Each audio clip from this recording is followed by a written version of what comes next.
अपना मधेश के नाम छै काफी, सुइन के दुश्मन डर छै काफी। कके जेबै भैया एहन काम, मधेश के करबै ऊंचा हम नाम। कके जेबै भैया एहन काम, मधेश के करबै ऊंचा हम नाम।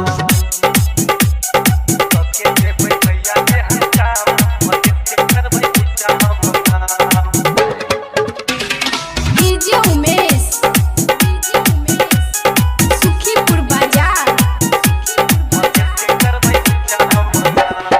लाखों शहीद भेलै मधेश लगायल, ओकरे खून से मिथिला छै साजल।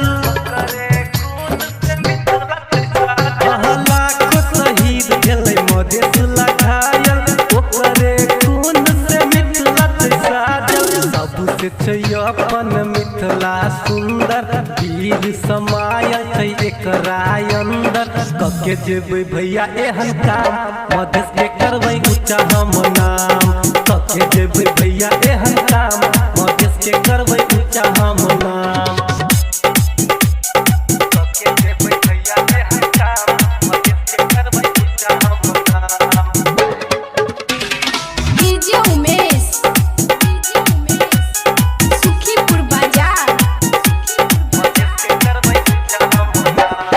बहुते भेलै दोसर के गुलामी, काम एहन करबै कि हेतै कुछ नामी। बहुते भेलै दोसर के गुलामी, काम एहन करबै कि हेतै कुछ नामी। बात सुनू ध्यान से कहे अभिराम, बात सुनू ध्यान से कहे अभिराम।